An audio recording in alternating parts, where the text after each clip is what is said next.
விவாதம் முடிவுற்றது. இப்போது வாக்கெடுப்பு. மானிய கோரிக்கை எண் 19 மருத்துவ நலத்துறை வெட்டு தீர்மானங்கள் வலியுறுத்தப்படுகின்றன என்று அறிய விரும்புகிறேன். வெட்டு தீர்மானங்கள் அனைத்தும் சொல்லுங்க. உறுப்பினர் கணேஷ்குமார். மாண்புமிகு பேரவைத் தலைவர் அவர்களே, மாண்புமிகு அமைச்சர் அவர்களுடைய பதிலை முழுமையாக கேட்டேன். என்னோட தொகுதி சார்ந்த 2 கோரிக்கைகளை மட்டும் வைத்து என்னுடைய வெட்டு தீர்மானத்தை நான் திரும்ப பெற்றுக் கொள்கிறேன் என்பதை தெரிவித்துக் கொண்டு, வருவாய்த்துறையை பொறுத்தவரை செஞ்சி தொகுதியில் மிகப்பெரிய ஒரு பிரச்சனையாக இருந்து கொண்டிருப்பது இந்த சாதி சான்றிதழ். ரெட்டியார் கஞ்சம ரெட்டி என்ற ஒரு சமுதாயத்திற்கு தமிழ்நாடு முழுக்க சாதி சான்றிதழ் வழங்கப்படுவதே இல்லை. அதில் குறிப்பாக சொல்லணும்னா அண்ணனுக்கு சான்றிதழ் இருக்கு, தம்பிக்கு சான்றிதழ் இல்லை. இப்படி கொண்டு போயிடுச்சுன்னா ஒவ்வொரு முறையும் அவங்க ரிஜெக்ட் பண்ணி திருப்பி அனுப்புறாங்க. இப்போ கல்லூரி சேர்க்கை எல்லாம் நடந்து கொண்டு இருக்கிறது. எனவே தயவு கூர்ந்து அதற்கான ஒரு முடிவை எடுத்து கஞ்சமரெட்டி என்ற ஒரு சமுதாயத்திற்கு குடும்பத்தில் பிளட் ரிலேஷன்ஸ் யார் வச்சிருக்கிறாங்களோ அவங்களுக்காக அந்த ஒரு திட்டத்தை கொடுக்க வேண்டும் என்பதை கேட்டுக்கொள்ளும். அதே தருவத்தில் 2006 திண்டிவனம் திருவண்ணாமலை ரயில்வே திட்டம் நிறைவேற்றப்பட்டு அதில் 30% கூட நில பணிகள் எடுக்கப்படாமல் இருக்கிறது என்று அறிய வருகிறது. அதையும் மாண்புமிகு வருவாய்த்துறை அமைச்சர் அவர்கள் கனிவோடு பரிசீலனை செய்து, ஆனால் நான் முடிச்சிடறேன், கடைசியாக கூட சொல்லுவேன், முடிச்சுட்டு தயவு செய்து என்னுடைய வருவாய்த்துறையின் மீதான வெற்றி தீர்மானத்தை திரும்ப பெற்றுக்கொள்ளும். அதே சமுதாயத்தில் சுகாதாரத்துறையை பொறுத்தவரை 115 முத்தான அறிவிப்புகளை கொடுத்தார் மரியாதைக்குரிய அமைச்சர் அவர்கள். நானும் வேகமாக திருப்பி பார்த்தேன். செஞ்சின்ற வார்த்தை ஒரு இடத்துல கூட அதில் இல்லை. செஞ்சி தொகுதிக்கு என்று நான் பல கோரிக்கைகள் வைத்திருக்கிறேன். அதுவும் குறிப்பாக அந்த ஆரம்ப சுகாதார நிலையம் பெருவலூர் கிராமத்திற்கு மிக அவசியமான ஒன்று. அதை மாண்புமிகு அதே போல் சப்சென்டர்ஸ் சொல்லியிருக்கீங்க. சப்சென்டர்ஸ் 100 சப்சென்டர்ஸ் என்று சொல்லியிருக்கிறீர்கள். எனது தொகுதியிலே கிட்டத்தட்ட 20-25 சப்சென்டர்ஸ் இடிக்கப்பட்டு, கடந்த ஆட்சி காலத்தில் இடிக்கப்பட்டு ஒன்று கூட கட்டாமல் விட்டு விட்டார்கள். அதெல்லாம் வாடகை கட்டடத்திலையும் ஆங்காங்கே அந்த டிவி சென்டர்ஸ்லையும் நடைபெற்று கொண்டிருக்கிறது. 100 என்பது போதுமானதாக இருக்காது, கூடுதலாக வழங்க வேண்டும் என்பதை ஒரு கோரிக்கையாக வைத்து 2 துறைகள் மீது நான் கொடுத்த வெட்டு தீர்மானத்தை திரும்ப பெற்றுக் கொள்கிறேன். உறுப்பினர் தலவாய் சுந்தரம். இதோட முடிச்சுக்கிறேன். சுகாதாரத்துறை அமைச்சர் அவர்கள் இன்சுலின் சிறு குழந்தைகளுக்கு கொடுப்பதாக சொன்னார்கள். அது டிஸ்ட்ரிக்ட் பிஹெச் ஃபுல்லாவாட்டா இல்லை டிஸ்ட்ரிக்ட் மாவட்ட மருத்துவமனை கொடுக்க போகிறீங்களா எப்படிங்கிறதை கொஞ்சம் தெளிவுபடுத்த வேண்டும். இன்னொன்று, வருவாய்த்துறை அமைச்சரிடம் ஏற்கனவே எங்கள் மாவட்டத்திலே கிறிஸ்டின் சாம்போர் என்ற சர்டிஃபிகேட் 2016 கொடுக்கப்பட்டது. கிறிஸ்டின் சாம்போர் என்ற சர்டிஃபிகேட் 2016க்கு பிறகு நிறுத்தி வைக்கப்பட்டது. எனவே மாண்புமிகு வருவாய்த்துறை அமைச்சர் அவர்கள் உடனடியாக அந்த சர்டிஃபிகேட் கொடுப்பதற்கு நடவடிக்கை எடுக்க வேண்டும். இப்பொழுது பல்வி கல்லூரிகளில் அந்த சர்டிஃபிகேட் தேவைப்படுகிறது. ஆகவே அந்த சர்டிஃபிகேட்டை கொடுப்பதற்கு தாங்கள் நடவடிக்கை எடுக்க. கிறிஸ்டின் சாம்போர் எழுதிடுங்க. கிறிஸ்டின் சாம்போர் 2016 கொடுத்துருக்காங்க, 94 கொடுத்துருக்காங்க. ஆகவே அதை கொடுக்க நடவடிக்கை எடுக்கும்படி கேட்டுக்கொள்கிறேன். மாண்பு உறுப்பினர் SS கிருஷ்ணமூர்த்தி.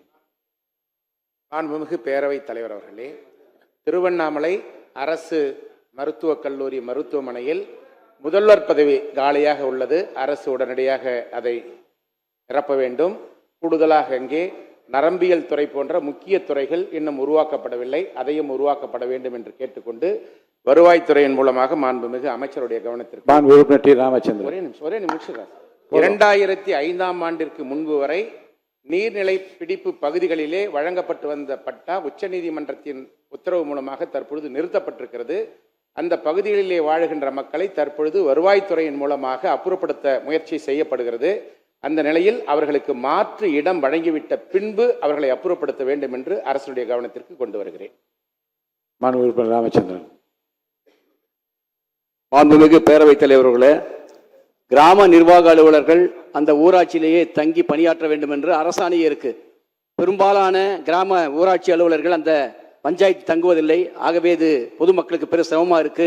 ஆகவே அனைத்து கிராம நிர்வாக அலுவலர்களும் அந்த ஊராட்சியில் இருந்து பணியாற்றுவதற்கு நம்முடைய அமைச்சர் ஆவணை செய்வாரா? அதே போல நம்முடைய ஆசா பணியாளர்கள் 5000 ரூபாயில இன்னைக்கு பணியாற்றி இருக்காங்க. பக்கத்தில் பாண்டிச்சேரியில் 10,000 ரூபாய் தராங்க, ஆந்திராவில் 10,000 ரூபாய் தராங்க, தமிழ்நாட்டிலையும் அவங்களுக்கு 10,000 ரூபாய் ஊதியம் உயர்த்தி தர வேண்டும் என்ற கோரிக்கை இருக்கு. அதை மாண்புமிகு அமைச்சர் அவர்கள் உயர்த்தி தர வேண்டும் என்று கேட்டுக்கிறேன். மாண்புமிகு பேரவைத் தலைவர் அவர்களே, என்னுடைய தொகுதியில் செட்டிப்புலம் என்கிற கிராமத்தில் இன்னும் நிறைய கிராமங்களில் பூவிதான இயக்கத்தின் மூலமாக நீண்ட நெடுங்காலத்திற்கு முன்னால் வீட்டுக்காக மனைக்காக இடம் கொடுத்திருக்கிறார்கள். அந்த நிலங்களில் இதுவரை வேறு எந்த பயன்பாட்டிற்கும் பயன்படுத்த முடியாமல் இருக்கிறது. நான் இதற்கு முன்னால் வருவாய் ஆணையரிடத்தில் பேசினேன். அவர்கள் சொன்னார்கள், அரசே அதற்குரிய பணத்தை பேங்கில் கட்டிட்டு அந்த இடத்தை பட்டா கொடுப்பதற்கு ஏற்பாடு செய்கிறேன் என்று சொன்னார்கள். அதை அமைச்சர் அவர்கள் செய்வார்களா என்பதை அறிய விரும்புகிறேன். மாண்பு உறுப்பினர் சாமிநாதன் அவர் பேசியிருக்கார். மானிய கோரிக்கையில் பேசினவர், அவர் கிளாரிஃபிகேஷன் நான் டைம் தரணும். பேசுங்க. மாண்புமிகு பேரவைத் தலைவர் அவர்களே, மாண்புமிகு வருவாய்த்துறை அவர்களிடம் ஒரு கேள்வி கேட்க விரும்புகிறேன். திண்டுக்கல், தேனி, மதுரை மாவட்டங்களில் காட்டு நாயக்கர் என்ற ஒரு சமூகத்தினர் ஜாதியினர் வாழ்கிறார்கள். அந்த காட்டு நாயக்கினர் ஜாதி அப்பாவுக்கு சர்டிஃபிகேட் இருக்கு, மகனுக்கு சர்டிஃபிகேட் இல்லை. சர்டிஃபிகேட் இல்லாமல் நிறைய குழந்தைகள் ஸ்கூலுக்கு போக முடியாமல் இருக்காங்க. கோயில்பட்டியில் இருக்குங்கிறாங்க. காட்டு நாயக்கர் என்ற ஜாதி சான்றிதழ் தருவதற்கு ஆவண செய்யுமாறு பேரவைத் தலைவர் வாயிலாக கேட்டுக்கொள்கிறேன். மாண்பு உறுப்பினர் எம்ஆர்கே பன்னீர்செல்வம் நீங்க கேட்டீங்க. மாண்புமிகு பேரவைத் தலைவர்களே, மாண்புமிகு மக்கள் நல்வாழ்வுத்துறை அமைச்சர் அவர்கள் 100 நாள் சாதனை சொன்னார். அதுவே தான் 100 கட்டிடத்தை கட்டி திறந்துருக்கேன்னு சொன்னார். அந்த கட்டிடத்தை நீங்கள் டெண்டர் விட்டீங்களா, நீங்கள் கட்டி முடிச்சிங்களா? இல்லை, ஏன்னா இப்போ வாழ்த்துறீங்க, இப்போ எங்களுடைய சாதனைகளை நீங்கள் சொல்கிறீங்க. இப்போ தான் 100 நாள் சாதனையாக நீங்கள் பெருமையாக சொல்லி இருக்கிறது ஒரு உதாரணமாக வாழ்த்துறீங்கன்னு நினைக்கிறேன். எங்கள் கடந்த கால மக்கள் நல்வாழ்வுத்துறை அமைச்சர் சாதனைகளை இப்போ நீங்கள் கூறி நினைவுபடுத்தியிருக்கீங்க. நன்றி. மாண்பு உறுப்பினர் மாரிமுத்து. மாண்புமிகு பேரவைத் தலைவர் அவர்களே, என்னுடைய கோரிக்கையை மக்கள் நல்வாழ்வுத்துறை அமைச்சர் அவர்களுக்கும் வருவாய்த்துறை அமைச்சர்களுக்கும் கோரிக்கையாக வைத்து என்னுடைய வெட்டு தீர்மானத்தை நான் திரும்ப பெற்றுக்கொள்கிறேன். கிராமப்புறத்தில் இருக்கிற ஏழைகளுக்கும் எளியவர்களுக்கும் இலவச மனை பட்டா கொடுக்கப்படுகிறது. அது முன்னால் வட்டாட்சியர் மூலமாகத்தான் கொடுக்கப்பட்டது. இப்பொழுது அதை டிஆர்ஓ மாவட்ட வருவாய் அலுவலர் வரை, மாவட்ட ஆட்சித்தலைவர் வரை இதை கொண்டு போய் இன்றைக்கு நெருக்கடியை உருவாக்குகிறார்கள். சாதாரணமானவர்கள் கலெக்டரை பார்ப்பது என்பது மிகவும் சிரமமாக இருக்கிறது. எளிமைப்படுத்த வேண்டும். தகுதியானவர்களுக்கு வட்டாட்சியர் மூலமாகவே பட்டா கொடுப்பதற்கான உறுதிப்படுத்தப்பட வேண்டும் என்று நான் கேட்டுக்கொள்கிறேன். அதே போல மாண்புமிகு மக்கள் நல்வாழ்வுத்துறை அமைச்சர் அவர்களுக்கு கூறிக்கொள்வதெல்லாம், இதய அறுவை சிகிச்சை செய்கிறவர்களுக்கெல்லாம் காப்பீடு இருக்கிறது, மருத்துவ காப்பீடு திட்டத்தில் செய்யப்படுகிறது. ஆனால் அதற்கு முன்னால், அந்த இருதய அறுவை சிகிச்சை செய்வதற்கு முன்னால் அந்த ஆஞ்சியோ செய்கிற அந்த ஸ்டெண்ட் வைப்பதற்கான காப்பீடு இல்லை. அதில் நிறைய பேர் பாதிக்கப்படுகிறார்கள். கருணையோடு கவனிக்க வேண்டும். அது மிக முக்கியமான, உயிருக்கு போராடி கொண்டிருக்கிறவர்களுக்கு, வாழ்வியலுக்கு முக்கியமானது.